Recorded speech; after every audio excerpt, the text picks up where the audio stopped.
தந்தை, மகன், தூய் ஆவியாரின் பெயராலே ஆமேன். இயேசு கிறிஸ்துவின் அன்புமிக்க சகோதர சகோதரிகளை உங்கள் அனைவருக்கும் கிறிஸ்து இயேசுவின் அன்புகளது வணக்கத்தை தெரிவித்துக் கொள்கின்றேன். இன்றைய நற்செய்தி பாகமானது மார்க் நற்செய்தி 4ஆம் அதிகாரம் 26 முதல் 34 வரையில திருவாக்கியங்கள். குறிப்பாக 33வது வாக்கியம். அவர்களது கேட்டறியும் திறமைக்கு ஏற்ப அவர் இத்தகைய பல உவமைகளால் இறை வார்த்தையை அவர்களுக்கு எடுத்துரைத்து வந்தார். நாம் பார்க்கின்றோம், கேட்டறியும் திறமைக்கு ஏற்ப அவர் இறை வார்த்தையை மக்களுக்கு அறிவிக்கின்றார். அப்போ தெய்வம் மக்களுடைய மனநிலை புரிந்து கொண்டு தான் இறை வார்த்தையை அவர் அறிவிக்கின்றார். அதே மாதிரி குடும்பத்தில் நீங்களும் நானும் செய்ய நம்முடைய பிள்ளைகளுக்கு நாம் அவருடைய நிலையை அறிந்து கொண்டு அதுக்கேற்றபடி நாம் மக்களுக்கு நாம் கற்றுக் கொடுக்க வேண்டும், சொல்லிக் கொடுக்க வேண்டும். மாறாக நம்முடைய கருத்துக்களை போட்டு திணிப்பதல்ல.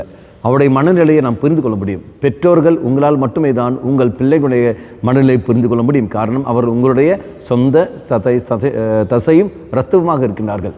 அப்புறம் உங்களுடைய உணர்வு தான் அவர்களும் பெற்றிருக்கின்றார்கள். அப்படி என்றால் நீ எந்த அளவுக்கு உடல் ரீதியாக மன ரீதியாக அந்த உணர்வுகளோடு நீ இருக்கின்றாயோ அதே உணர்வும் அதே வேதனையும் தான் அவர்களுக்கும் உண்டு. ஆகவே உன்னுடைய மனநிலையை ஏற்றவாறு அவர்களை புரிந்து கொண்டு நீ முன்னால் செயல்படுத்த முடியும். அப்போ அதுக்கு ஒரே வழி என்னவென்றால் தெய்வ சன்னதியில் கடந்து வருவது. தெய்வமே, நீ எவ்வாறு மக்களுடைய மனநிலையை புரிந்து கொண்டு அது அவருடைய உணர்வுகளுக்கு ஏற்றபடியே கேட்டறியும் திறமைக்கு ஏற்றபடியே நீ எவ்வாறு கற்றுக் கொடுக்கிறீரோ அதே போல் நாங்களும் அதே மாதிரி கற்றுக் கொடுக்க சக்தியை தாழ்வுன்னு சொல்லிக்கொண்டு நாம் வேண்டினாலே போதும்.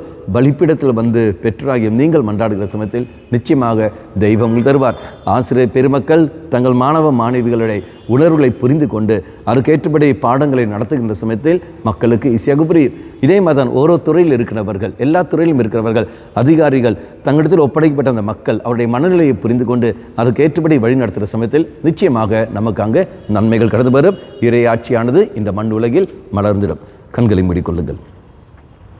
நல்லவனாய தெய்வமே, எவ்வாறு கேட்டறியும் திறமைக்கு ஏற்றபடி நீ மக்களுக்கு கற்றுக் கொடுத்தீரோ அதே போல் நாங்களும் எங்களுடைய அழைத்தலுக்கு ஏற்றபடியே நாங்கள் யாருக்கு பணி செய்ய வந்திருக்கின்றோமோ அவருடைய மனநிலையை புரிந்து கொண்டு அனுசரித்து செய்யப்படக்கூடிய கிருபையை எங்களுக்கு தந்திரலும்.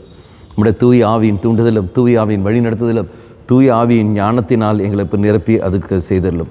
அம்மா மாதாவே, தெய்வ மாதாவே, எங்கள் மாதாவே, என் அன்னையே, விசேஷமாக எங்களுக்காக பரிந்து பேசும். ஆமேன். தந்தை, மகன், தூய ஆவியாரின் பெயராலே ஆமேன்.